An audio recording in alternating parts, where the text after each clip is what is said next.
это как было? На русском объясните, пожалуйста.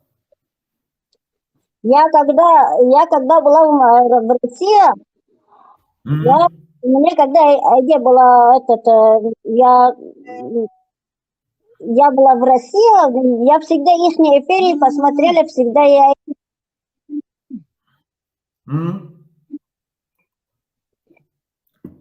всегда поддерживала с деньгами, своими жизнями, своей открытой лицами. Вышла в Кремль, я там сделала пикет. Пикет сделала. Против Эмомали Рахмона. Против Рахмона. Пикет сделала. Потом я хотела поехать оттуда, чтобы Грузия, чтобы меня там не захватили Рахмон, чтобы как Иззат Амон, как других, чтобы меня не похитили.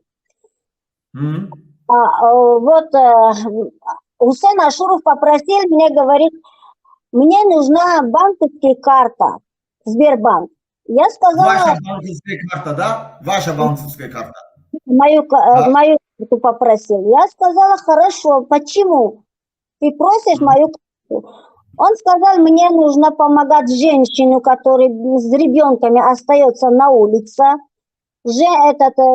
которые наших ребят в тюрьме, которые сидят, их родственники, надо помогать. Ну, короче, для вот этих политиков, людей, которые выходят, вот где митинги делают, их ловит полиция или там посадит, для их адвокаты. На таких дела я буду этих деньги использовать. А потом я коротко скажу, короче. Я когда приехала в Германию, тут вышла по мусульмански закону замужем. Замужем вышла, ну, у меня не было никогда ребенка, я не родился никогда. Ну, тут я стала беременной, конечно, с мусульманским никахом беременной стала. Я так рада была, у меня такое счастье было, я больше, как я не была никакой такой счастливой, так я себя чувствовала. Когда вот ребята на меня выходили, сказали, сестра, вот у тебя карта, твоя карта же на банковская карта твоя стоит, помоги нам, мы вот на долгих стоим, вот когда мы вот вышли вот на митинги туда-сюда, нам уже не помогли, наши адвокаты не покупали, нам нужна помощь.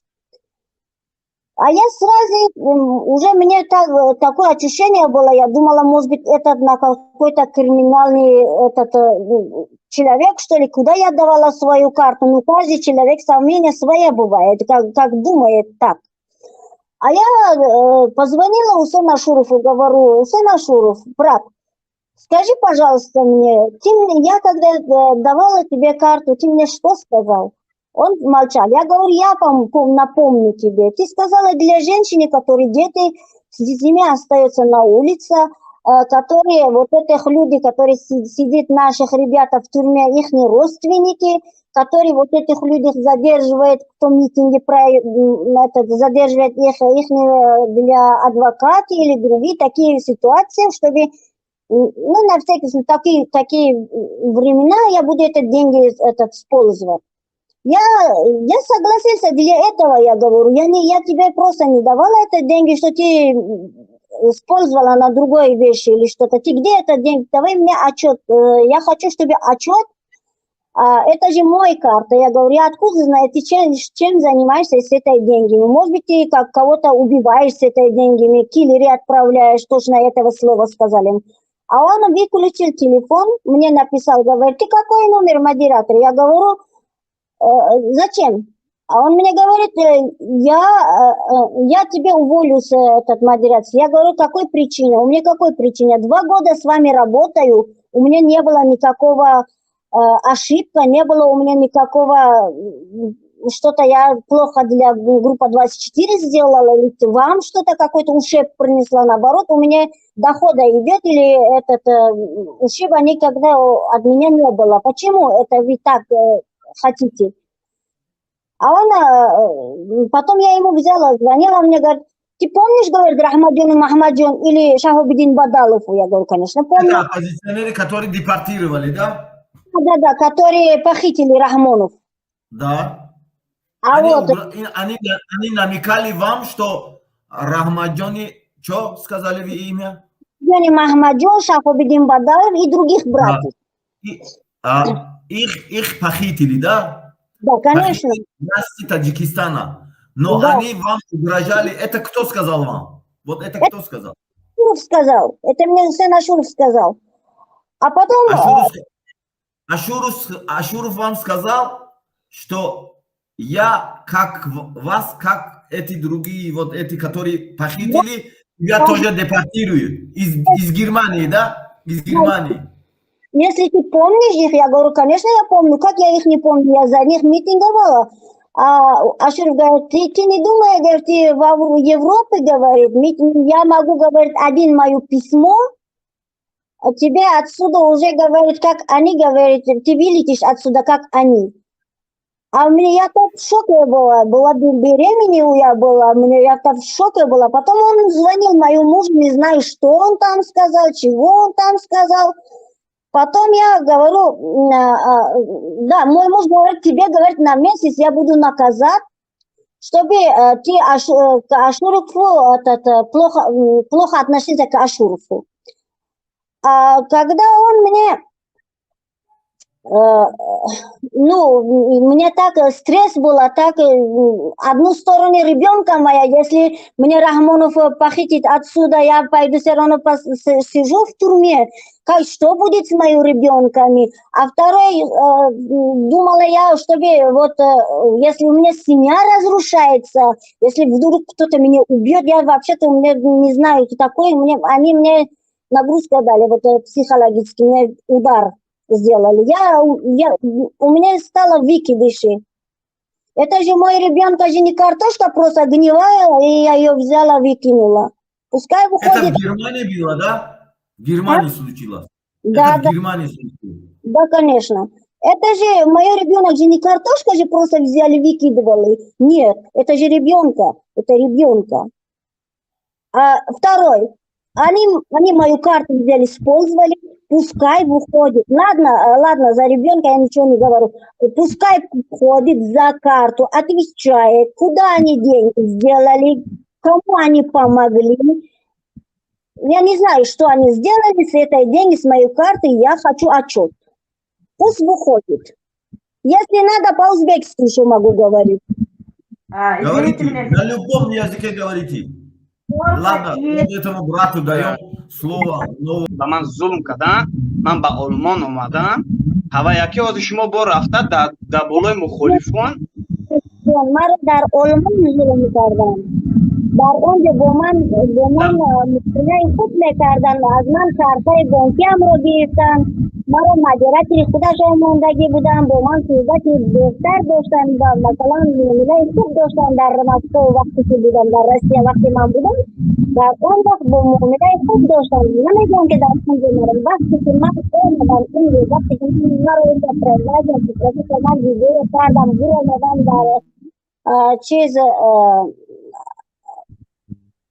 Кремль буромада баромад кардам, баъди баромад карданам ман исм омадам, инҷо он инсон бо ман зулм карданро сар кард. Дар инҷо, дар Олмон. Ман дар Россия ба ман зулм дар Россия кард. Дар Россия ба ман зулм мекард, ман дар Россия мегуфтам ки дар Россия ман намеомадам ҳамин тарафо. چی ظلم شد از طرف اگر شما پیسه پرسیدین یا میگن در برنامه‌شون اشتراک کن یا میگن یگان چی ظلم مثلا از کدام سبب شده است این ظلم که یگان پیسه ته مرا ویران کرد پسیخولوژیcky مرا ویران کرد فرزندم از غلطی از بدنم که من یک حیات زندگی آرزوی فرزند رو داشتم میدونین برادر یک تا فرزند گم کرده باشه میفهمی نه پس چرا شما در وقتی که همین خیبود فهمیدین؟ نه شما من با شما بحث نکردستم، من با شما صحبت کردستم پسیخولوژیcky که من شما رو بیرونم نمیکنم، من طرفدار بیرونم نه باشم نگاه کنه هستن که در 24 هم برادرای هستن که انا احترامشان میکنم، احترامم میکنن معامله خوبم داریم قطعشون. هیچ وقت من همه گروه 24 من در نظر ندارم. من حسین اشرف در نظر دارم. من یک حسین اشرف بعد برای جواب گوید. کارت من برای موندگی چی جواب؟ حساب کتابی کارت مرا موندگیش در جواب گوید که پول کجا کرد، کجا در رستخود کرد، چی کار کرد. برو یا حساب گوید. در با شما کدام به آلمان مراجعت کردید، با شما چی جواب اومد؟ چی و انتورت اتویت و چی اومد؟ انتورت چی اومد؟ حالی در بای آموختستن مکتوبی مرا آموختن، یک دو تاش جوابش آمده، قطیم صحبت کردن، حالی هم کار کردستن. حاضر من در اینجا هیچ چیز گفتن نمیتونم. وقتی کار که تمام که کردم بعد میبرم بود یک ویدیو دیگر میکنم صحبت میکنم. خوب فهمم. نگاه کنید، خلاصه برآمد که شما حاضر مبارزه برده استیدن ضد حکومت تاجیکستان. همیشه است؟ درست قید کردم؟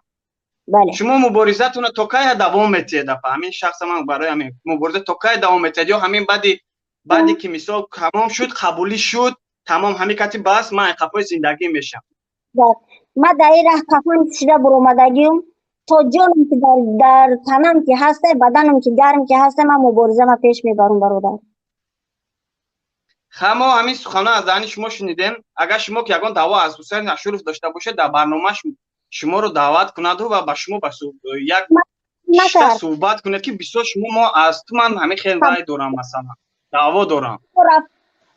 سه بار رفتم مرا قبول نکرد. در 3 بار مرا قبول نکرد. در فیسبوک من نویساندگیم اگر بدانین اگر که مبارز انمون کانال من است. میتونین که بدروید نویساندگی. روز در آنجا خیلی زنهای دیگر قطعی شناختم، حتی که در آنجا زنهای از امریکا بودند، من مبارزای من امریکا بودند، از امریکا بودند، از انگلیا بودند. هم صحبت شدم، خیلی خرسند شدم با آنها ملاقات کردم. گفتن اگر یگان کمک در کار باشد، یگان چیز در کار باشد، گفتن کمک میکنیم برای شما، هم چی میکنیم یاردم میکنیم برای مبارزتون پیش بردن. من خیلی خرسند شدم از آنها. من خیلی چیزها رو یاد گرفتم. من میندارم از شما برادر عزت که من با زانو غلطیده بودم، من دیگر امید زندگی نداشتم. شما اومدید مرا از دستم برداشتید. برادر امید، برادر عبدالرحمن، از همه شما من میندار هستم که شما مرا دیگر غلطیدنی نموندین.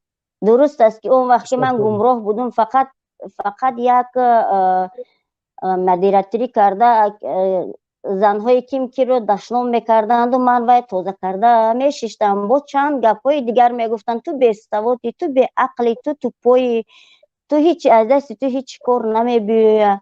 این امروز که من شما راه راست نشون دادین، من ندارم همه شما. من نمیدونم که این نیکی شما را، این دستگیری شما را با کدام قیمت من برگردانم. اگر که هر وقت که هر وقت من در بر شما هستم، من در این اعضای سیاسی در اومدنم ده، با شما همکاری کردنم ده، من خیلی خرسند هستم، میندار هستم برادر. دیگر نمیدونم چی گفتن. من خرسندی من نمیدونم چی گفتن. بله، منم خیلی یک وقتا بود که یه خیلی زیاد افتاده شدم و دیگر شیمونی هم دارم از بازی کردگیم که دیگر شرمنده هم هستم. در پیش برادر دیگر سر برداشته گپ زدن نه، دیگر حقم ندارم. خیر است، اشتباه میشه و از انسان یادتان باشه راجع به سهراب ظفر چقدر بدگویی کردن. امروز سهراب ظفر در کدام حالت قرار داره، اکنون اونا به کدام روی دوباره این گپا را تکرار میکنن که سهراب ظفر این کلون حکومت است، که سهراب ظفر فلان است. امروز سهراب ظفر را شکنجه میکنن. اکنون فهمیدین که امروز معلوم کلون کی بوده است. بله، اکنون فهمیدون ملکه، همشه فهمیدون، همشه درک کردم. شیمانم هستم. دیگر از دست خیلی بهترین این شد که چهرهایی که انسانانی که گروه 24 دشمناش بودن و در پستی گروه 24 بودن، همش رو آوردیم و ما و شما با هم چون یک برادر و خواهر برین در یک اتر با صحبت میکنیم با همکاری آینده هم امید دارم که با همکاری آینده هم کنیم. خیلی اگر در همین دفعه که من نسبت روی بسیار نسبت سهراب ظفر گفتگیم، لیکن سهراب ظفر برای من خیلی خدمتای کرده که من ندارم که امروز که در اینجا شیشته با شما صحبت کرده استم. خدا و شکرانه الحمدلله که جام امنه، مثلا گرسنه نیستم تشنه نیستم، دولت خوب نگاه بینم کرده ایستاده، همش به کمک سهراب ظفر بوده و کمک شما بود. این خوراکی دست درازی شما بود که من تا همین درجه را رسیدم، اومدم تا اینجا. سهراب ظفر خدا همیشه او را سلامت نگه بداره. امضای سهراب ظفر 10 نفر از زندان نجات دادگی. امضای سهراب ظفر 10 عائله را از زندان ها نجات دادگی، از دست نامردان نجات دادگی. بعضی وقتایی میشد که برادر سهراب ظفر خیلی انسان رحم دل بوده، جاهایی میشد که میگفت که برادر سهراب یک نامه نوشته که بتش براش که خدای نخواسته نشوه که یک مشکلی براش بیایه و فردا دپورت بخوره و در تاجیکستان انا دیگر من خدمت بخشیده نمیتونم. همچون یک طرفدار میگفت یک ورق نامه بنویسید اینش که طرفداری کردگی است یا کردگی است، چیزی که حقیقت است همون را نوشته کنین ببینین. اما سهراب ظفر خودش در داخل زندان 10 نفر دیگر، بعضی ما در گذشته هم گفته بودم 10 نفر دیگر که نامردانه بر ضد سهراب ظفر گپ زدگی بدن، امروز اروپا دکومنت گرفتگی و کیف کرده گشته ایستادن.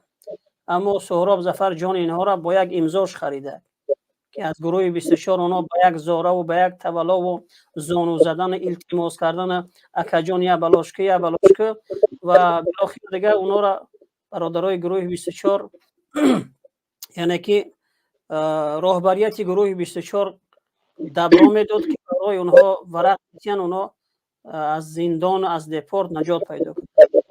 اون نامردایی که بر شما را گپ یاد دادن و از شما سوء استفاده کردن که چقدر گپایی که نسبت ما گفتین نسبت سهراب گفتین اینا را ما میشنیدیم، از بالا ما هیچ باورمون نمی اومد که چگونه چی شده باشه. ما امروز خودتون اقرار شده که اینا همه در بازی های دیگر اون انسان ها غلطیدین. بله. اما این را ما جوانمردی میبینم وقتی که یک انسان میاد اشتباه و خطاش اعتراف میکنه بله ما در بازی اونها غلطیدم و اون چیزهایی که من نسبت بچهای 24 گفتم اونها همه دروغ بود، دیگرها میخواستن گپای خودشون توسط شما با ما برسونن. همین خیلی بود. بله. همین چیزی که نسبت ما گفتم دروغ بود یا راست؟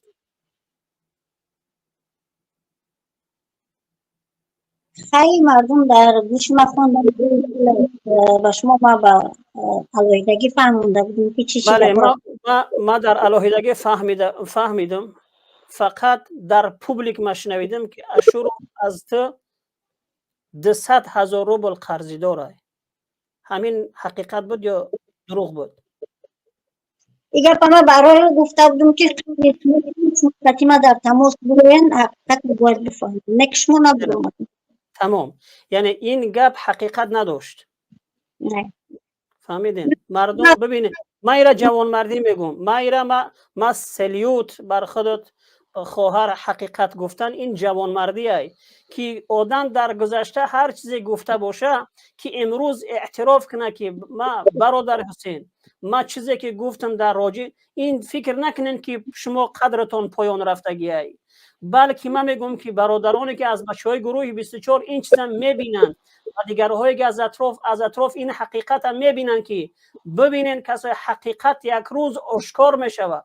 هر تهمتایی که نسبت ما در گذشته کردن نه تنها این خواهر از سوی استفاده کردگیان، دیگرها سوی استفاده کردگیان، بر ضد گروه 24 آمادش کرده بدن که در بین ما این هیچ چیزی نگذشته بود، اما از زبان این دیگرها میخواستن که همون نیتی بد شومشونه به گوش ما برسانن. اما ما ساکت بدیم. ما میگفتیم، من شخصا میگفتم اگر مرد باشین تا اخیر دوام بتین کارتونه، با همون دیوانه همون توقیش دروندک چیشه کندک که همون انسان پشت شما اینقدر کار کرد، تیپه که ما بر ضد شما کدام عریضه نوشتم در گرمانیا، اینا را دروغ گفته بود و 100 دروغ دیگر برای شما گفتگی بود که شما را بر ضد گروه 24 آماده کنند. نه که روزی که پیغامتون رسید که هر چیزی که نسبت ما گفتین دروغ بوده است،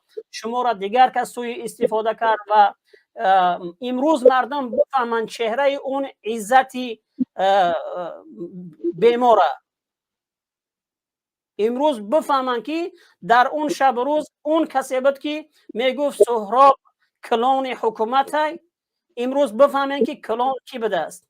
اون بیچاره در زندان، این انسان کسی بود که کارتش در گروه 24 گذاشته بود و چیزی که به ما خودی بندرش بسیار بگم که نگران و ناراحت کرد که ما از این خواهر 200,000 روبل گرفته باشم، اما ایرا من میگفتم که این دروغه، این نیست.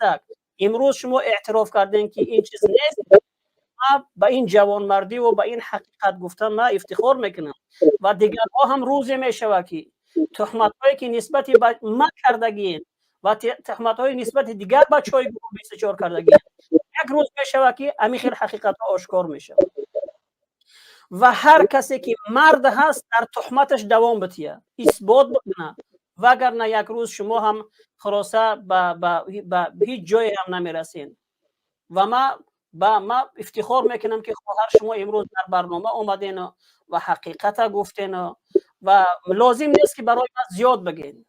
اومدن شما در برنامه امین است که شما دیگر دوباره پس به همین مبارزه یک نزدیکی پیدا کردین و در مبارزه شما میتونین که آزاد شرکت بکنین و اون کسی خدمتی که شما کردین، چهره های نجسی، چهره های ناپاکی که بر ضد گروه 24 نیت های شومی داشتن، اونها را برای ما آشکار کردین. اگر شما اونها را آشکار نمی کردین، در یک حکمتی بود که شما زنک بدین، ضعیف بدین، شما را استفاده کردین. اگر شما آشکار نمی کردین، شاید اینا را ما نمی شناختیم، فردا اینا نزدیکتر میشدن، یگان مصیبتی بیشتر از این برای ما ایجاد میکردن. اما به هر صورت من میندار هستم. تشکر برای این خیلی شما درک میکنین. باقی کسایی که به این شکل برادرایی که میآیین، یک تشوخی همین گفتم که در گذشته یک آدم هم خیلی ما بفشی کارگر، بفشی نمیدونم که مفتش، رسله دواتل، آخر یک آدم یک کسلی برمده. اوست سهرابی بیچاره را کلون گفتک، اسم ما را تهمت کردک، آخر با 4 روز دیگه افیر برآمده که با هم یک برنامه گرفت که بر ضد گروه 24. اونم هم میخیل افیرا دا برآمد که من قطعی توجی کار نمیکنم، من میدونم قطعی کی کار کنم. اخیر برآمد یک آدم کسلی. ما فهم در این طریق تجربه رسیق نداشتم. بعد فهمیدم که یه آدم واقعا بیمار بوده است. این امروز این خواهر برآمد همه حقیقت ها را برای ما آشکار کرده. کسانی که این قضیه را دیده بودین، گذشته بودین، یک زمانی هم همین کارا بود که در مقابل گروه 24 یک گروه میگفتیم که دیوانه ها، کسل روحی ها برآمدن بر ضد ما شروع کردن گپ زدن که حسین فلان کرد و حسن فلان کرد و خلاصه سهراب ظفر ای کرده که چی کرد. اینا همه دروغ بودن. اینا همش اینمی دیوانه، اینمی ما هم در برنامه حق و باطلی را معرفی کردیم. بازم برادر سهراب خدا جانش سلامت باشه گفت برادر حسین اشور اشتباه کردی، نباید این قدر تعریف میکردی، این وقت نشون میتیه. اما همون ساعتی که من صحبت کردم دربارش بگیم که گپ زده در افیر، یک دو برادر دیگر تماس گرفتن، گفت که از این انسان فاصله بگی. دیگر هیچ باری هم قطعش صحبت کردگی نیستم. تنها و تنها SMS روان کردگی است. اون هم اون SMS ما به راهبر روان کردم. راهبر گفت فقط این چیز نوشته که این چیز نوشته که. دیگر هیچ گاه قطعی این آدم ما صحبت کردگی نیستم. اینه که دروغو که انا ما در اون رجستراسیون کردگیم که دیوانه ده دیوانه، کسل او میگه که پدرخوانی ما امریکن سه. ای خدای، این میگه این نرمال نیه، میگه پدرخوانی ما امریکاییه. پیش از این یک برادر دیگر برای ما برآمد. روزی ماه مبارک رمضان بخشش پرسید. گفت من میخواهم بخشش بپرسم. قضیه همین خیلی است. من همون وقتا من نمیشناختم شما را، نمیدونستم. پروست در بازی یک آدم دیگر من غلط دیدم. انا دروغم گفتن، فریبم کردن. انا دیگر من نمیدونم که دیگر چگونه جادوم کردن که یک باره بر ضد تو شروع کردن گپ زدن. و چیزی که سخت میگم مرا بسیار تاثیر کرد، گفت که یکی از بچهای گروه 24 اینه که نسبت همسرش کدام زیاده روی کردگیه و این گپ میگه ما شنیدم، خیلی دیگر نتونستم قپیده، دیگر همراهش یک جا شدم و بر ضد شما گپ زدم. من گفتم این گپش دروغه، هیچ کسی هم برای این کار کردگی نیست. حتی بچه‌ها کمکش کردن، خیر کردن برای آدم. اما اون آدم مردانه‌وار چی کرده؟ حقیقت برای ما گفت.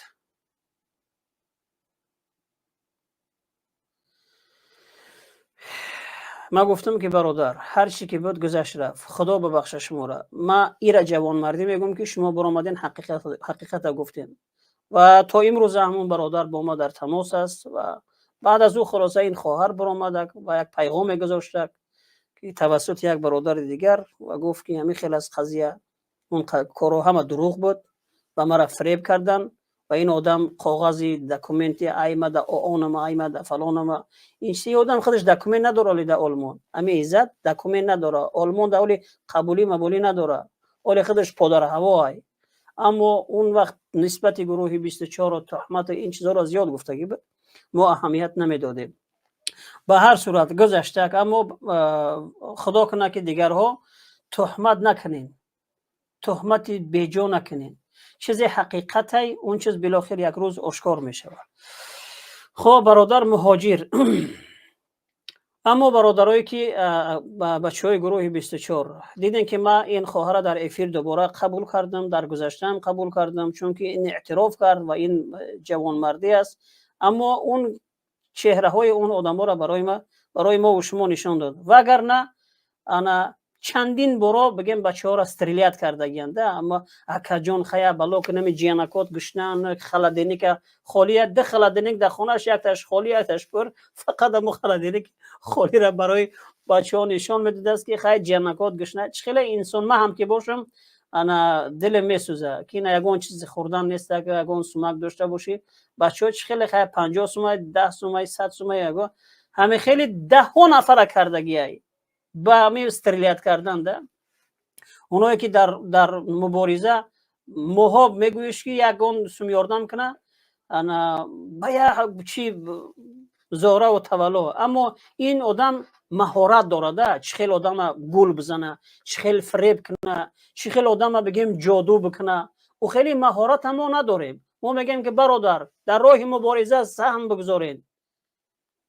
این هم فقط دیگر اون مهارت دیگه زوره کردن، تولا کردن، یعنی مور کردن جولیک نیستیم ده. اما اینا دارن اون مهارت. بعضی ها در کندن پول یک آدم دیگه همین چیزا دارن، اسپیشالیستن. اما ما او خیلی چیزا نداریم. ما همچون یک مبارز دعوت میکنیم که در مبارزه کمک بکنین، که کردین نکردین دیگر توکل به خدا. اما یک آدم، این آدم مهارت داشته است. خلاصه همه گذشت رفت. خدا را شکر که چهرش شناخته شد و خدا کنه که در آینده یگان کسی دیگر در او دام او آدم نخوره.